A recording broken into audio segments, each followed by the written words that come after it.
أشهد أن محمد رسول الله.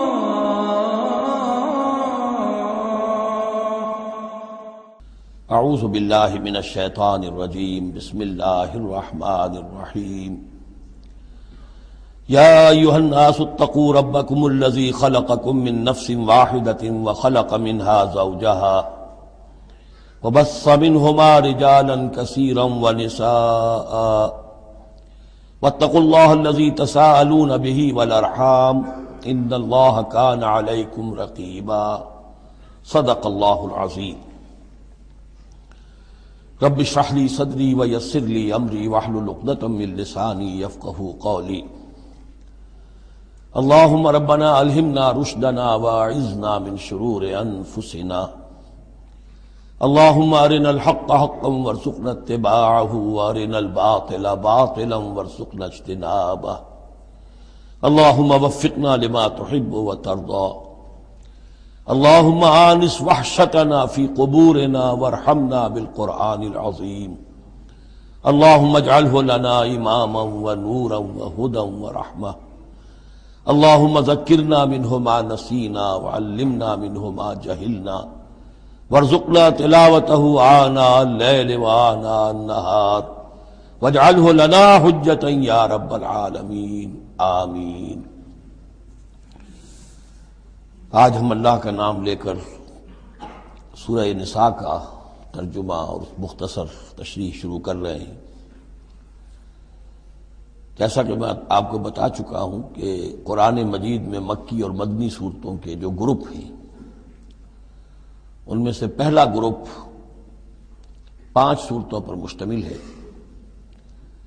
مکی صورت صرف سورہ فاتحہ ہے، حجم میں بہت چھوٹی، معنی میں، مفہوم میں، عظمت میں، فضیلت میں بہت بڑی. اس کے بعد 4 صورتیں جو ہیں وہ مدنی ہیں، بقرہ، نساء، آل عمران اور مائدہ. اور یہ جو 4 صورتیں ہیں یہ دو صورتوں کے 2 جوڑوں کی شکل میں ہیں. سورۃ البقرہ، سورۃ آل عمران، یہ الزہراوین، خود حضور نے ان کو ایک نام دیا مشترک، اور ان میں جو مناسبتیں ہیں، مشابہت ہیں، وہ تفصیل کے ساتھ ہمارے ترجمے کے دوران سامنے آتی رہی ہیں. نسبت زوجیت کس اعتبار سے ہے، ایک دوسرے کی تکمیل کس پہلو سے کرتی ہیں، یہ بات بھی سامنے آئی. اب جو 2 صورتیں ہیں یہ سورۃ النساء اور سورۃ المائدہ، یہ جوڑے کی شکل میں ہیں.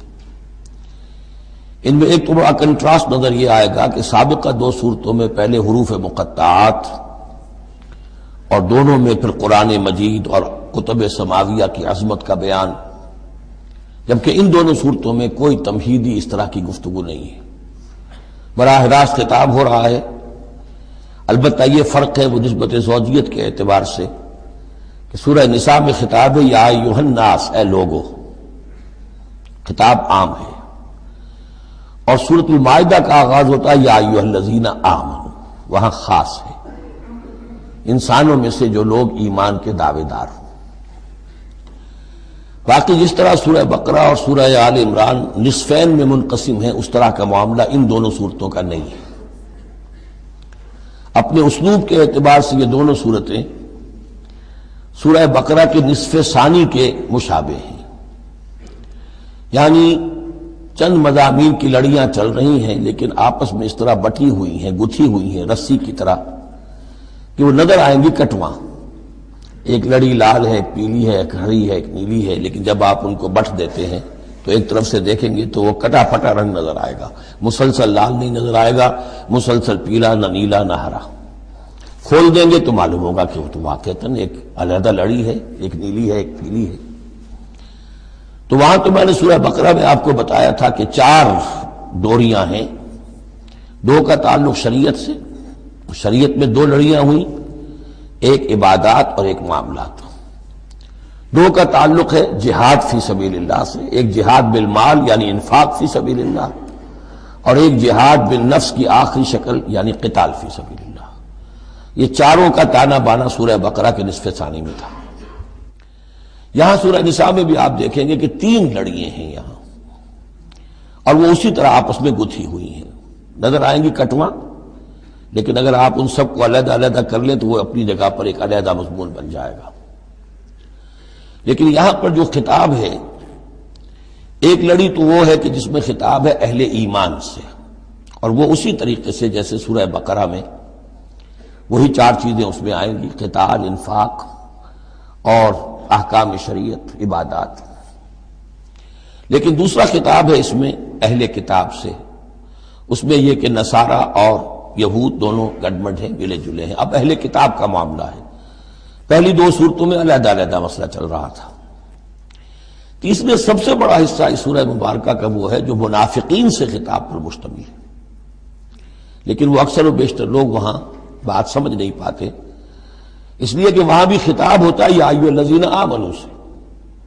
پورے قرآن میں کہیں یا ایھا الذین نافقوا نہیں آیا، یا ایھا الکافرون بھی ہے، یا ایھا الذین کفروا بھی ہے، یا ایھا الذین آمنوا بھی ہے، یا ایھا الذین نافقوا کہیں نہیں، اس لیے کہ منافق بھی قانوناً تو مسلمان ہی ہوتے تھے۔ تو اصل میں یہ بڑی گہری نظر کی ضرورت ہے کہ یہ پہچانا جائے کہ یہاں یا ایھا الذین آمنوا مومنین صادقین کی طرف روح سخن ہے یا منافقین کی طرف ہے۔ اگر یہ فرق نہ کیا جائے تو بڑی غلط فہمی ہو جاتی ہے بعض مقامات پر، مثلا سورہ توبہ کے بعض مقامات ہیں، یا ایھا الذین آمنوا ما لکم اذا قیل لکم انفروا فی سبیل اللہ اثاقلتم الی الارض، اہل ایمان تمہیں کیا ہو گیا جب تمہیں کہا جاتا ہے اللہ کی راہ میں نکلو تو تم بوجھل ہو جاتے ہو، زمین میں دھنسے جاتے ہو۔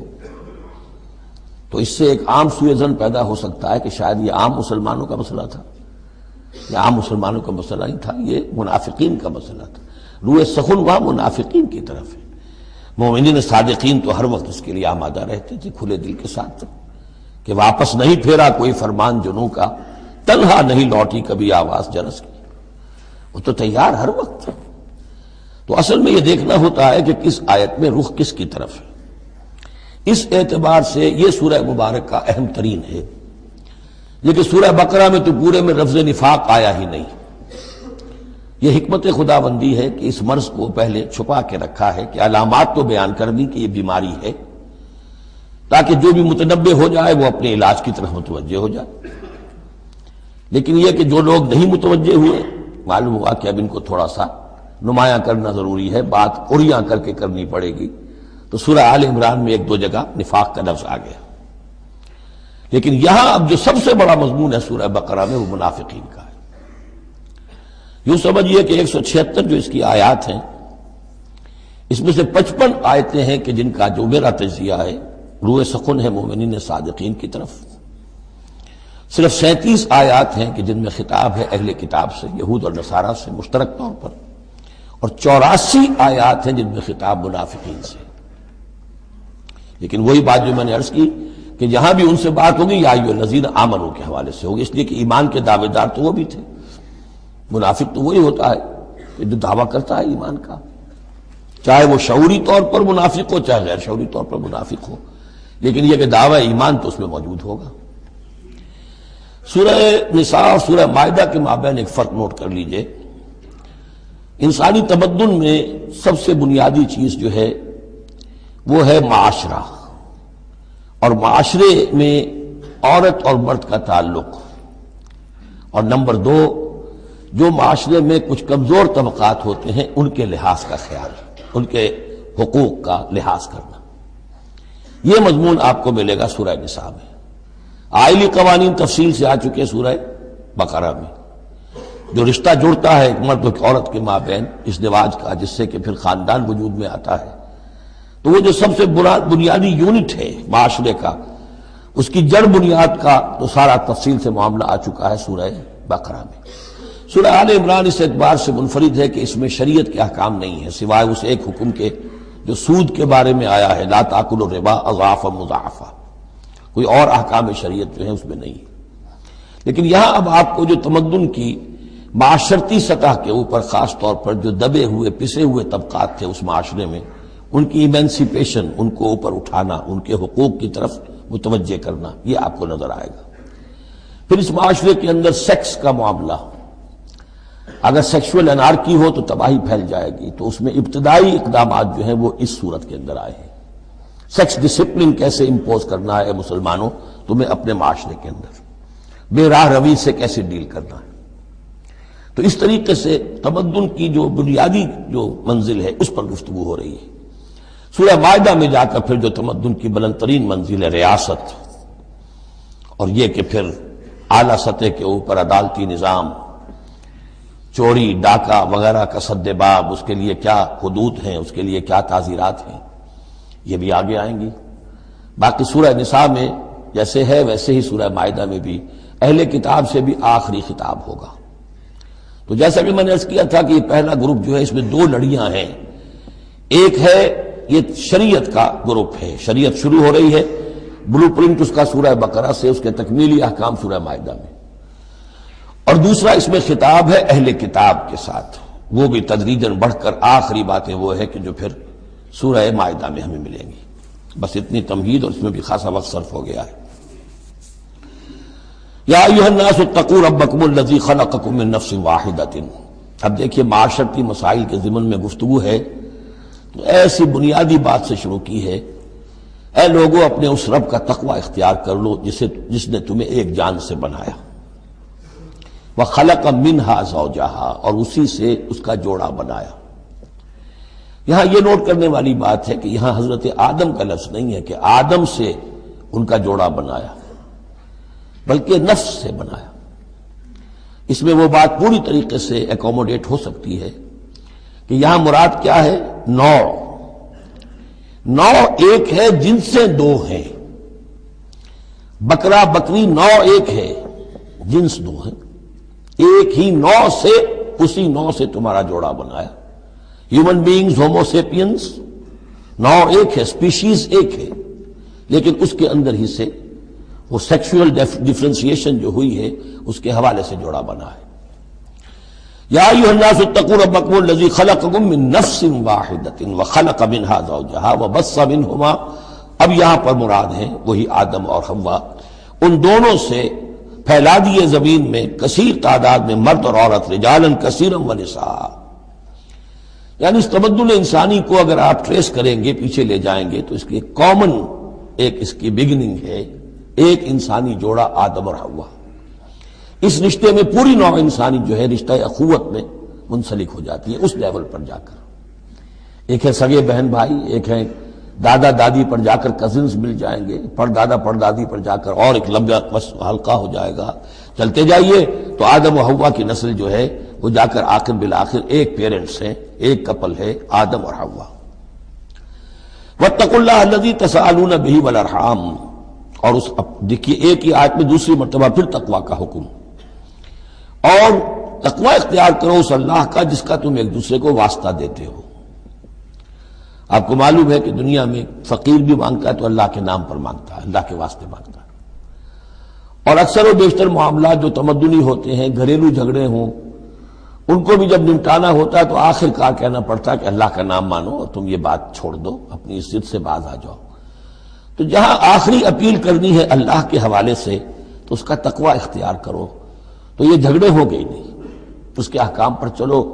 اس نے سوسائٹی کے مختلف طبقات کے حقوق معین کر دیے، مرد کے حقوق، عورت کے حقوق، رب المال کے حقوق، عامل کے حقوق. مضاربت ہے تو ایک وہ ہے کہ جس کا سرمایہ ہے اور ایک وہ ہے کہ جو کام کر رہا ہے. دونوں کے کیا حقوق ہیں، کیا اختیارات ہیں. اگر ان کی پیروی کی جائے، ان کی پابندی کی جائے تو جھگڑا نہیں ہوگا. والارحام، اور رحمی رشتوں کا لحاظ رکھو. یہ وہ رحمی رشتہ ہے جیسا کہ میں نے بتایا، والدہ پر جا کر بہن بھائی ایک ہو گئے، دادی پر جا کر ایک اور بڑی تعداد میں ایک ہو گئے. یہ رحمی رشتے ہیں. لیکن انہی رحمی رشتوں کو پھیلاتے چلے جائیے تو کل بنی آدم، اور جتنی بھی بنات حوا ہیں وہ سب ایک ہی نسل سے، ایک ہی باپ اور ایک ہی ماں کی اولاد ہیں. ان اللہ کان علیکم رقیبا، یقیناً اللہ تعالیٰ تم پر نگران ہے. یہ تقویٰ کی روح ہے. اگر یہ خیال رہے کہ میں کسی کی نگاہ میں ہوں، کوئی مجھے دیکھ رہا ہے، میرا ہر عمل اس کی نگاہ میں ہے، چھپا ہوا نہیں ہے، چاہے میں نے سب دروازے بند کر دیے، کھڑکیاں بند کر دی اور پردے لگا دیے، سب کچھ ہو گیا، لیکن ایک آنکھ سے میں نہیں چھپ سکتا. ان اللہ کان علیکم رقیبا، اگر یہ مستحضر رہے تو پھر تقویٰ ہوگا، پھر اللہ کے حکم کی پابندی کی جائے گی.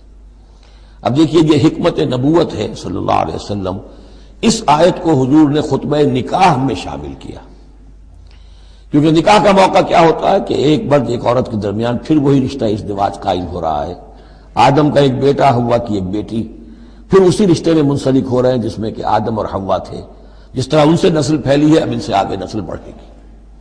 لیکن یہ کہ اس پورے معاشرتی معاملے میں، خاندانی معاملات میں، عائلی معاملات میں، جیسے سورہ بقرہ میں ہم نے دیکھا کتنی مرتبہ واتقوا اللہ واتقوا اللہ واتقوا اللہ، تقویٰ نہیں ہوگا تو پھر خالی قانون جو ہے اس کے اندر وہ تاثیر نہیں ہوا کرتی۔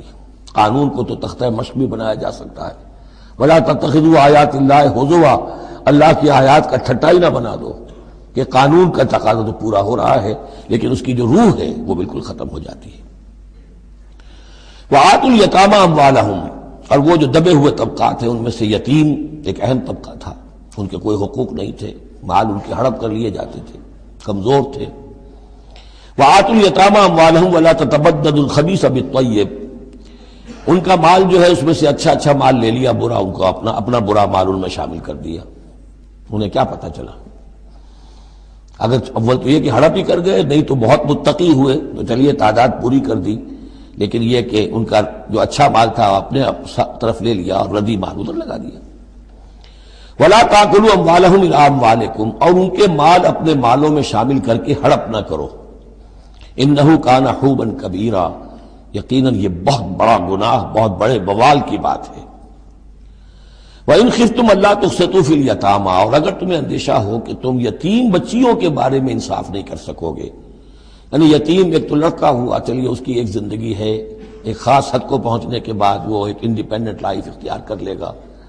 یتیم لڑکی کا معاملہ یہ ہوتا تھا کہ وہ یہ کہ کوئی ولی ہے، اس سے انہیں نکاح بھی کر لیا لڑکی سے تاکہ اس کا مال بھی قبضے میں آ جائے، اور چونکہ یتیم ہے اس کے پیچھے اس کے حقوق کی نگہداشت کرنے والا کوئی ہے ہی نہیں۔ اگر ماں باپ ہوں تو ظاہر بات ہے کہ پھر وہ بچی کے حقوق کے بارے میں بھی تو کچھ بات کر سکیں، لہذا جس طرح چاہیں اس پر ظلم کریں، ان کا کوئی پرسان حال نہیں۔ تو اس میں خاص طور پر کہ یتیم ایک تو ہے لڑکا اور ایک لڑکی یتیم۔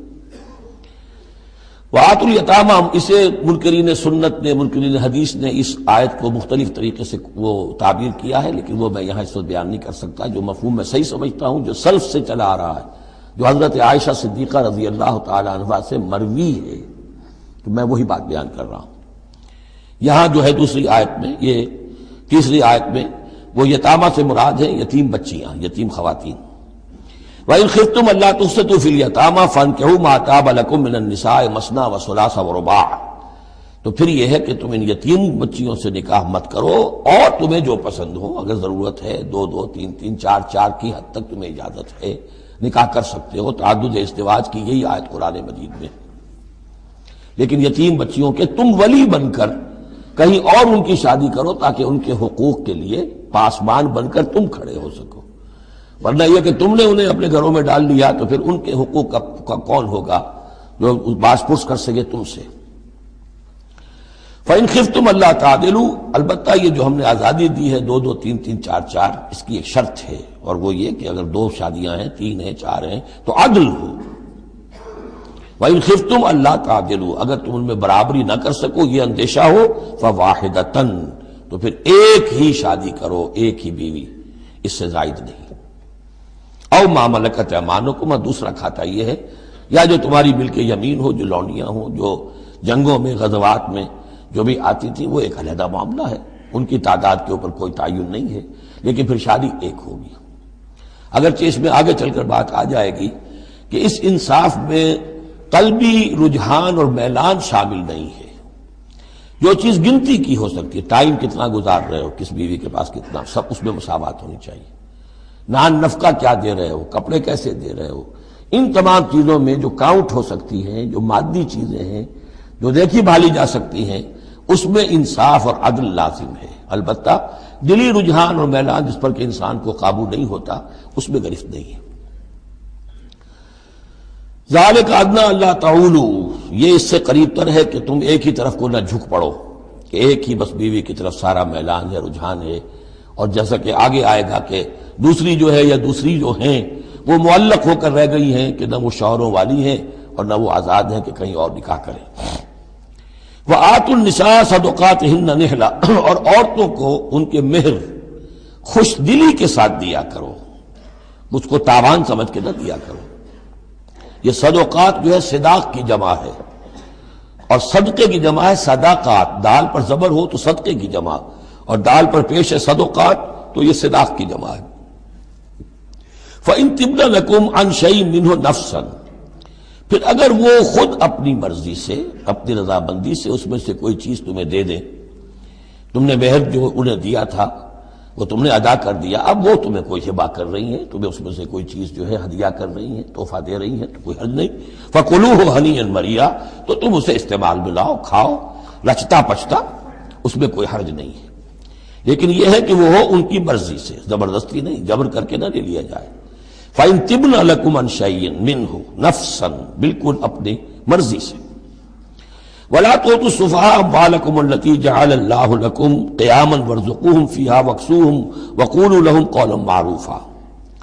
اب ایک معاشرے میں طبقہ ایسا بھی ہوتا ہے سفہاء، بچہ ہے ابھی اس کو سمجھ نہیں ہے، یا آوارہ ہو گیا ہے، باپ مال بہت چھوڑ گیا ہے، اب وہ مال اڑا رہا ہے، تو یہاں پہ تصور دیا گیا کہ اس میں معاشرتی سطح پر روک تھام ہونی چاہیے، یہ نہیں کہ میرا مال ہے میں جیسے خرچ کروں۔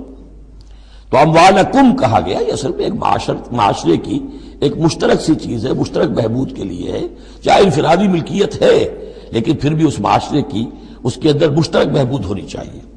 مت پکڑا دو ناسمجھوں کو یا بے وقوفوں کے اپنے مال، جن کو اللہ تعالیٰ نے تمہارے لیے دنیا کے گزران کا ذریعہ بنایا ہے۔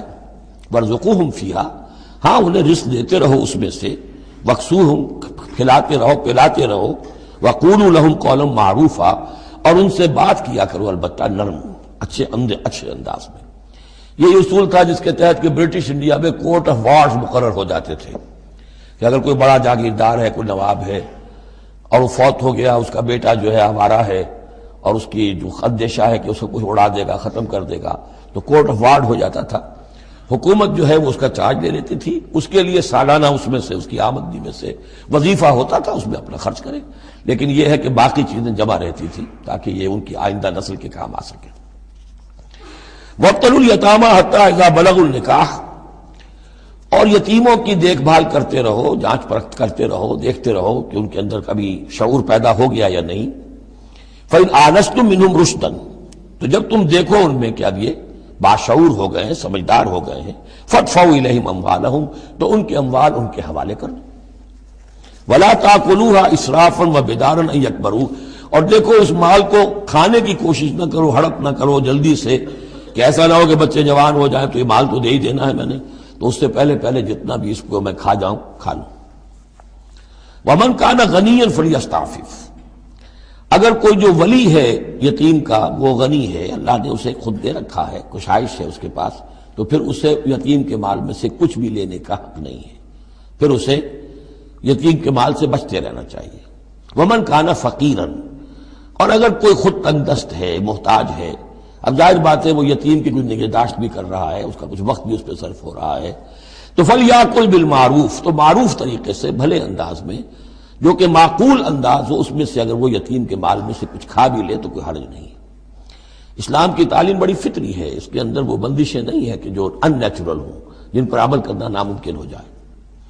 فَإِذَا دَفَعْتُمْ إِلَيْهِمْ أَمْوَالَهُمْ، اور جب تم ان کے مال ان کے حوالے کر دو، فَأَشْهِدُوا عَلَيْهِمْ، تو گواہ بنا لو کہ یہ چیزیں تھیں جو آج کی تاریخ میں میری تحویل میں تھی، آج تک میں نے ان کے حوالے کر دی۔ وَكَفَىٰ بِاللَّهِ حَسِيبًا، باقی اللہ تعالیٰ کافی ہے حساب لینے کے لیے، یہ دنیا کا معاملہ ہے، اس کے لیے لکھت پڑھت شہادت، باقی اصل حساب تو تمہیں اللہ کے ہاں جا کے دینا ہے۔ لِلرِّجَالِ نَصِيبٌ مِّمَّا تَرَكَ الْوَالِدَانِ وَالْأَقْرَبُونَ، مردوں کے لیے بھی حصہ ہے اس میں سے کہ جو ترکہ چھوڑا ہو، جو وراثت چھوڑی ہو والدین نے اور رشتہ داروں نے۔ وَلِلنِّسَاءِ نَصِيبٌ مِّمَّا تَرَكَ الْوَالِدَانِ وَالْأَقْرَبُونَ، اور عورتوں کا بھی حصہ ہے اس میں سے جو والدین کی وراثت ہے، جو انہوں نے ترک کیا ہے، ان کا ترکہ ہے، اور رشتہ داروں کا۔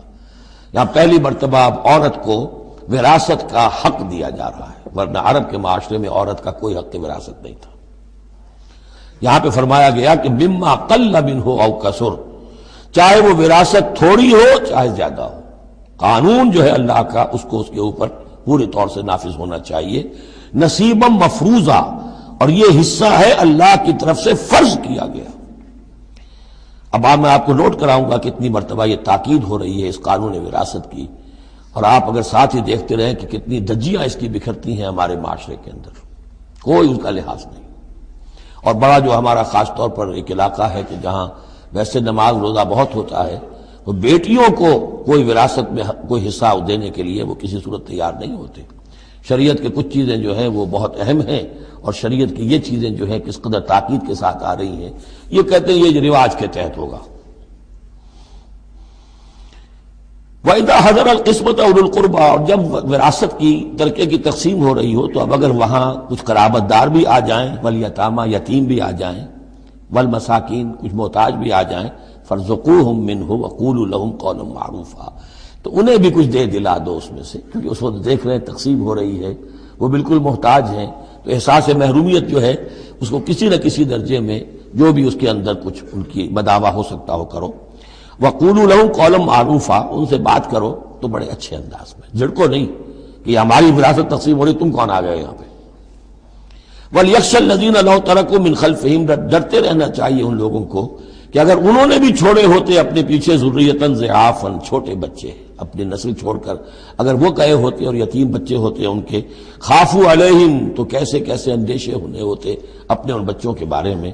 فلیتقوا اللہ، تو انہیں چاہیے کہ اللہ کا تقوی اختیار کریں کہ یہ یتیم جو اس وقت آ گئے یہ بھی کسی کے بچے ہیں، کوئی ان کا بھی باپ تھا، ان کے سر پر ہاتھ رکھو. ولیقولوا قولا سدیدا، اور بڑی صاف اور ستھری اور صحیح اور حق پر مبنی بات کرو. ان الذین یاکلون اموال الیتامی ظلما، یقیناً وہ لوگ کہ جو یتیموں کا مال ہڑپ کرتے ہیں ناحق، انما یاکلون فی بطونہم نارا، وہ اپنے پیٹوں میں بھر رہے ہیں آگ، وسیصلون سعیرا، اندر کی آگ تو اپنے پیٹوں میں ڈال رہے ہیں اور سموچے وہ خود آگ میں ڈال دیے جائیں گے. تو گویا کہ ایک آگ ان کے اندر ہوگی اور ایک جہنم کی آگ ان کے باہر ہوگی. یہ 10 آیتیں بڑی جامع ہیں، اور جس طریقے سے کہ سوسائٹی کے جو پسماندہ طبقات تھے ایک ایک کا خیال کر کے جس باریک بینی سے حکمت کے ساتھ احکام دیے جا رہے ہیں. اب اس کے بعد جو رکوع ہے یہ بڑا مختصر ہے، آیتیں 4 ہیں لیکن ایک قیامت مضمر ہے ان میں، یہ اعجاز ہے. 4 آیتوں کے اندر اسلام کا پورا قانون وراثت جس پہ پوری جلدیں لکھی گئی، جامعیت کی انتہا ہے. یوصیکم اللہ فی اولادکم، اللہ تعالیٰ تمہیں وصیت کرتا ہے تمہاری اولاد کے بارے میں. للذکر مثل حظ الانثیین، لڑکے کے لیے حصہ ہے 2 لڑکیوں کے برابر. فإن كن نساء فوق اثنتین فلہن ثلث ما ترک، اور اگر صرف بیٹیاں ہی بیٹیاں ہوں اور 2 یا 2 سے زائد ہوں تو ان کو 2/3 میں حصہ ملے گا. وإن كانت واحدة فلها النصف، اور اگر ایک ہی بیٹی ہے تو اسے آدھا ملے گا. ظاہر بات ہے بیٹا ایک ہی وارث ہوگا تو پورے کا وارث ہو جائے گا، تو جب بیٹی کا حصہ بیٹے سے آدھا ہے تو اگر ایک ہی بیٹی ہے تو اسے آدھی وراثت ملے گی، آدھی پھر اور لوگوں کو جائے گی، وہ ایک الگ حصہ ہے، معاملہ ہے. وَلِأَبَوَيْهِ لِكُلِّ وَاحِدٍ مِّنْهُمَا السُّدُسُ مِمَّا تَرَكَ إِن كَانَ لَهُ وَلَدٌ. اب یہ وراثت میں ایک تو ہے نیچے وراثت بیٹا بیٹی، اور ایک ہے اوپر والد والدین. جب اب وہ بھی زندہ ہے، فوت ہوا ہے کوئی شخص، اس کے والدین یا والد یا والدہ دونوں میں سے کوئی ایک زندہ ہے، ان کا بھی حصہ ہے. وَلِأَبْوَيْهِ لِكُلِّ وَاحِدٍ مِّنْهُمَا، اس کے والدین کے لیے ہر ایک کے لیے ان میں سے چھٹا حصہ ہے اس کے ترکے میں سے، مما ترک ان کان لہو ولد، اگر اس کی اولاد ہے. ایک شخص لاولد مر گیا ہے تو اور بات ہوگی، اولاد ہے تو چھٹا یعنی 1/3 حصہ والدین کو چلا گیا، 2/3 جو ہے اولاد میں تقسیم ہوگا. فَإِن لَّمْ يَكُن لَّهُ وَلَدٌ، اور اگر اس کی اولاد ہے ہی نہیں، لاولد فوت ہو رہا ہے، وَوَرِثَهُ أَبَوَاهُ، اور اس کے وارث اس کے والدین ہی ہیں، فَلِأُمِّهِ الثُّلُثُ، تو ماں کو 1/3 اور باپ کو 2/3، وہی وہ مرد کا باپ ماں سے عورت سے دگنا ہو جائے گا.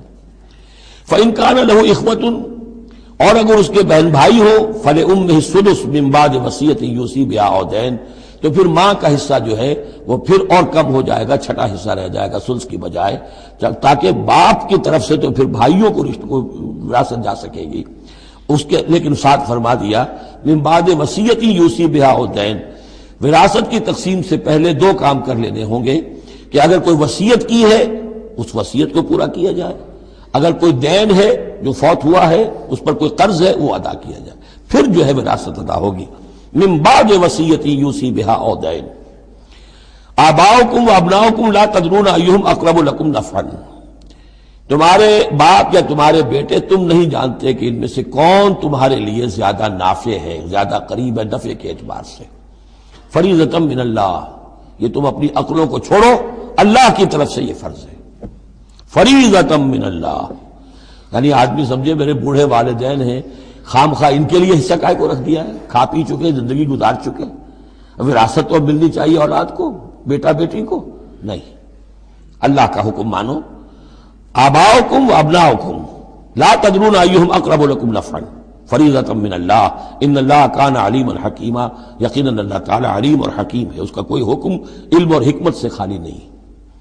وَلَكُمْ نِصْفُ مَا تَرَكَ أَزْوَاجُكُمْ إِن لَّمْ يَكُن لَّهُنَّ وَلَدٌ، اور تمہارا حصہ تمہاری بیویوں کے ترکے میں سے آدھا ہے اگر ان کے کوئی اولاد نہ ہو۔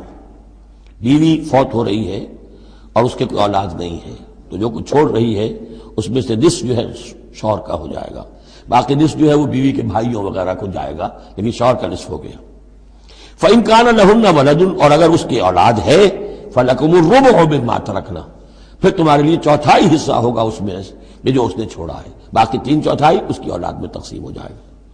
من بعد وصیت یوصین بہا او دین، اور یہ بھی ہوگا وصیت کی ایگزیکیوشن کے بعد، اور اگر کوئی قرض ہے تو اس کی ادائیگی کے بعد۔ وَلَهُنَّ الرُّبُعُ مِمَّا تَرَكْتُمْ، اور جو کچھ تم چھوڑو، مرد شوہر فوت ہو گیا ہے تو اس کی وراثت میں سے بیویوں کا حصہ ہے چوتھا۔ ان لم یکن لکم ولد، اگر تمہارے کو اولاد نہیں ہے۔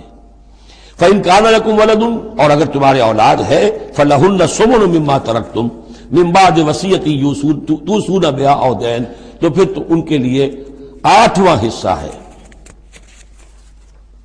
اگر تمہارے لیے اولاد ہے تو تمہاری بیوی کے لیے پھر آٹھواں حصہ ہے تمہارے ترکے میں سے، من بعد وصیت توصون بہا او دین، اس وصیت کو تکمیل کے بعد جو تم نے کی ہو یا قرض جو تمہارے ذمہ ہو ادا کرنے کے بعد۔ وَإِن كَانَ رَجُلٌ يُورَثُ كَلَالَةً، اور اگر کوئی شخص جس کی وراثت جو ہے تقسیم ہو رہی ہے کلالہ تھا، او امراتن، یا کوئی عورت بھی کلالہ ہو سکتی ہے۔ یہ کلالہ کون ہوتی ہے؟ جس کے نہ تو والدین ہو نہ اولاد ہو، میت ہے، فوت شدہ مرد ہے یا عورت ہے، تو جو نہ تو ہے اوپر والدین میں سے کوئی اور نہ کوئی اولاد میں سے، وہ اس کو کلالہ کہتے ہیں۔ بہن بھائی ہیں، اب بہن بھائیوں میں جو تقسیم ہوگی وہ ایک تقسیم تو وہی ہے کہ جو حقیقی اور عینی اور اللاتی بہن بھائیوں میں ہوتی ہے، وہ تو ہے اسی طرح جیسے کہ اولاد کی ہے، لیکن یہاں خاص حکم دیا جا رہا ہے۔ عربوں میں اصل میں تین قسم کے بہن بھائی ہوتے تھے۔ ایک عینی وہ ہے، باپ بھی وہی ہے مشترک، ماں بھی وہی ہے، جنہیں ہم حقیقی کہتے ہیں، ہمارے ہاں حقیقی بھائی، حقیقی بہن، یعنی والدین دونوں مشترک ہیں۔ اللاتی کہ باپ ایک ہے اور مائیں جدا ہیں، لیکن عرب میں ان میں کوئی فرق نہیں تھا، وہ بھی حقیقی کہلاتے تھے۔ حکم جو ہے معاشرے کے اندر ان کے عینی اور اللاتی بہن بھائیوں کا ایک ہی تھا، کوئی فرق نہیں تھا۔ ان کے ہاں سوتیلا وہ کہلاتا تھا کہ ماں ایک ہو باپ اور ہو۔ ایک شخص کی اولاد تھی، وہ فوت ہو گیا، اب اس کی بیوی نے دوسری شادی کر لی ہے، اب اس سے بھی اولاد ہے، تو ماں تو ایک ہے، اولاد دو ہیں، دو باپ سے ہیں، وہ کہلاتے ہیں کہ جو اخیافی ہیں۔ ان کا حکم دے رہا ہے کہ اگر کوئی شخص مرا ہے وہ کلالہ ہے، چاہے وہ مرد ہے یا عورت ہے، وَلَهُ أَخٌ أَوْ أُخْتٌ، اس کی ایک بہن ہے یا ایک بھائی ہے، فَلِكُلِّ وَاحِدٍ مِّنْهُمَا السُّدُسُ، تو ان میں سے ہر ایک کے لیے چھٹا حصہ ہے۔ فَإِن كَانُوا أَكْثَرَ مِنْ ذَلِكَ، اور اگر وہ اس سے زیادہ ہیں، فَهُمْ شُرَكَاءُ فِي الثُّلُثِ، پھر وہ ایک تہائی میں حصے دار رہیں گے، من بعد وصیت یوصى بہا او دین، یہی دو شرطیں پھر ہیں، اس وصیت کو ایگزیکیوٹ کرنے کے بعد جو کی گئی ہو یا قرض کی ادائیگی کے بعد، غیر مضار، اور یہ سارا کام ایسے ہونا چاہیے کہ کسی کو ضرر پہنچانے کی نیت نہ ہو۔ وصیۃ من اللہ، یہ اللہ کی طرف سے تاکید ہے۔ واللہ علیم حلیم، اللہ تعالیٰ سب کچھ جاننے والا، کمال حلم والا ہے۔ اس کے حلم پر دھوکہ نہ کھاؤ کہ وہ تمہیں پکڑ نہیں رہا ہے، اس کی پکڑ جب آئے گی تو ان بطش ربک لشدید، پھر اس کی پکڑ بڑی سخت ہوگی۔ تلک حدود اللہ، یہ اللہ کے حدود ہیں، ومن یطع اللہ ورسولہ یدخلہ جنات تجری من تحتہا الانہار، جو اللہ اور اس کے رسول کی اطاعت کرے گا وہ داخل کرے گا انہیں ان باغات میں جن کے دامن میں ندیاں بہتی ہوں گی، خالدین فیہا، جس میں وہ ہمیشہ ہمیشہ رہیں گے، وذالک الفوز العظیم، اور یقیناً یہ بہت بڑی کامیابی ہے۔ ومن یعص اللہ ورسولہ ویتعدی حدودہ، اور جو کوئی نافرمانی کرے اللہ اور اس کے رسول کی اور تجاوز کرے اس کی حدود سے، یدخلہ نارا خالدا فیہا، اس کو وہ داخل کرے گا آگ میں جس میں وہ ہمیشہ ہمیشہ رہیں گے، وَلَهُ عذاب مہین، اور ان کے لیے عذاب مہین ہوگا، اہانت آمیز عذاب۔ اب جو میں نے عرض کیا تھا سیکس ڈسپلن، اسلامی معاشرے کی اب تطہیر شروع ہو رہی ہے۔ مکے میں تو ظاہر بات ہے مسلمان جب تک تھے تو غلبہ وہاں کفار کا تھا، اب یہاں مدینے میں اللہ نے مسلمانوں کو وہ حیثیت دی ہے کہ اپنے معاملات کو سنوارنا شروع کریں، تو ایک ایک کر کے ان معاشرتی چیزوں کو اور ان سوشل پرابلمز کو ڈیل کیا جا رہا ہے۔ اب اگر کوئی سیکشول انارکی ہے، کوئی بدکاری معاشرے میں ہے، کیا کیا جائے، کیسے روک تھام ہو، اس کے ابتدائی احکام یہ آ رہے ہیں۔ اس کے تکمیلی احکام جو ہے وہ سورہ نور میں آئیں گے چل کر، یہ تدریجاً، یہ سورہ نساء، پھر ہے سورہ نور، احزاب، پھر ہے سورہ نور، اور پھر ہے سورہ مائدہ۔ اب اللہ تعالیٰ کی حکمت یہ ہوئی کہ سورہ نور اور سورہ احزاب کو کافی دور آگے رکھا ہے مصحف میں، اور یہاں پر سورہ نساء کے بعد سورہ مائدہ آ گئی ہے، ورنہ سورہ نساء، پھر سورہ احزاب، پھر سورہ نور، اور پھر سورہ مائدہ ہے، ترتیب یہ ہے۔ باقی اور بھی مدنی صورتیں درمیان میں ہیں، لیکن یہ چار بڑی بڑی صورتیں جو ہیں جن میں معاشرتی مسائل جو ہیں وہ تفصیل سے آئے ہیں، ان کی ترتیب یہ ہے۔ واللاتی یاتین الفاحشۃ من نسائکم، اور وہ عورتیں تمہاری عورتوں میں سے جو کوئی کسی بے حیائی کا ارتکاب کریں، فاستشہدوا علیہن اربعۃ منکم، تو پھر گواہ بناؤ، گواہ لاؤ ان پر تم میں سے چار۔ اگر وہ گواہی دیں، فإن شہدوا، اگر گواہی دیں کہ ہاں اس عورت نے بدکاری کی ہے، فامسکوہن فی البیوت، تو پھر ان عورتوں کو گھروں میں بند کر دو، حتی یتوفاہن الموت، یہاں تک کہ موت ان کو لے جائے، یتوفاہن الموت، موت ان کو لے جائے، موت ان کا قصہ پاک کرے، او یجعل اللہ لہن سبیلا، یا اللہ ان کے لیے کوئی اور راستہ نکال دے۔ وہ راستہ نکالنا ہے جو سزا کی پھر بعد میں نصاب آ گیا کہ اگر اس کو پھر سزا دے دی جائے، حد جاری کر دی جائے تو پھر آزاد ہو جائے گی، لیکن ابھی ابتدائی حکم ہے۔ یہاں معلوم ہوتا ہے کہ یہ ایسی لڑکیوں کا یا عورتوں کا تذکرہ ہے کہ جو مسلمانوں میں سے تھیں لیکن ان کا بدکاری کا معاملہ کسی یہودی سے ہو گیا ہو یا کسی ایسے شخص سے ہو گیا ہو جو ابھی مسلمان نہیں ہے، تو یہ ان کا یک طرفہ کہ ہے وہ کوئی مسلمان لڑکی یا خاتون جس کا معاملہ ہے، لیکن دوسرا جو پہلو ہے، دوسرا جو اس عمل کا جو شریک ہے وہ غیر مسلم ہے۔ واللذان یاتیانہا منکم، اور اگر وہ دونوں تمہیں میں سے ہوں، مرد بھی اور عورت بھی، فآذوہما، تو ان دونوں کو پھر اذیت دو، تکلیف دو، انہیں سزا دو۔ فإن تابا واصلحا، پھر اگر وہ توبہ کر لیں اور اصلاح کر لیں، فأعرضوا عنہما، تو ان کو چھوڑ دو۔ ان اللہ کان توابا رحیما، یقیناً اللہ تعالیٰ بہت توبہ کا قبول فرمانے والا اور رحیم ہے۔ یہ بالکل ابتدائی احکام ہیں، اسی لیے ان کی وضاحت میں، تفسیروں میں آپ کو بہت سے اقوال مل جائیں گے، اس لیے کہ اصل میں تو یہ پھر آخر میں جا کر یہ سب منسوخ شمار ہوں گے جبکہ حدود آ گئی پوری کی پوری، جیسے کہ وصیت کا وہ حکم جو سورہ بقرہ میں آیا تھا وہ اب ساقط ہو گیا جبکہ قانون وراثت آ گیا۔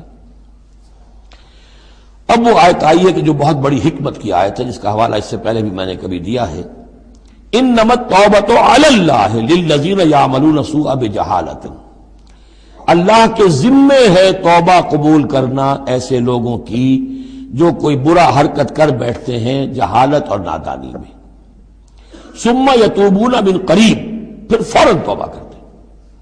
یعنی اگر ایمان اندر ہے تو کسی وقت ایسا تو ہو گیا کہ کوئی خارجی اثرات اتنے پوٹنٹ ہو گئے یا نفس کے اندر ہیجان ایسا ہو گیا کہ آج بھی کنٹرول نہیں کر سکا، لیکن جیسے ہی اس کے بعد ہوش میں آئے گا اس پر شدید پچھتاوا، شدید ندامت طاری ہو جائے گی، تو اس کے لیے یہ کہ وہ توبہ کرے تو اللہ تعالیٰ اس کی توبہ قبول فرمائے گا۔ فَأُولَٰئِکَ يَتُوبُ اللَّهُ عَلَيْهِمْ، تو اللہ تعالیٰ ایسے لوگوں کی توبہ قبول فرمائے گا۔ وَكَانَ اللَّهُ عَلِيمًا حَكِيمًا، اللہ تعالیٰ علیم اور حکیم ہے۔ وَلَيْسَتِ التَّوْبَةُ لِلَّذِينَ يَعْمَلُونَ السَّيِّئَاتِ، ایسے لوگوں کا کوئی حق نہیں ہے توبہ کا کہ جو اپنی برائی حرکتیں کرتے رہیں، حرام خوریاں کرتے رہیں، زندگی بھر عیش لڑاتے رہیں۔ وَالَّذِينَ يَمُوتُونَ حَتَّى إِذَا حَضَرَ أَحَدَهُمُ الْمَوْتُ قَالَ إِنِّي تُبْتُ الْآنَ، یہاں تک کہ جب موت کا وقت آ جائے تو کہیں کہ اب میں توبہ کرتا ہوں. یہ توبہ نہیں ہے. وَالَّذِينَ يَمُوتُونَ وَهُمْ كُفَّارٌ، اسی پر قیاس کر لیجئے جو مر بھی گئے کفر کی حالت میں، ان کی توبہ کا کوئی سوال ہی نہیں. اولئک اعتدنا لهم عذابا الیما، ایسے لوگوں کے لیے تو ہم نے دردناک عذاب تیار کر رکھا ہے.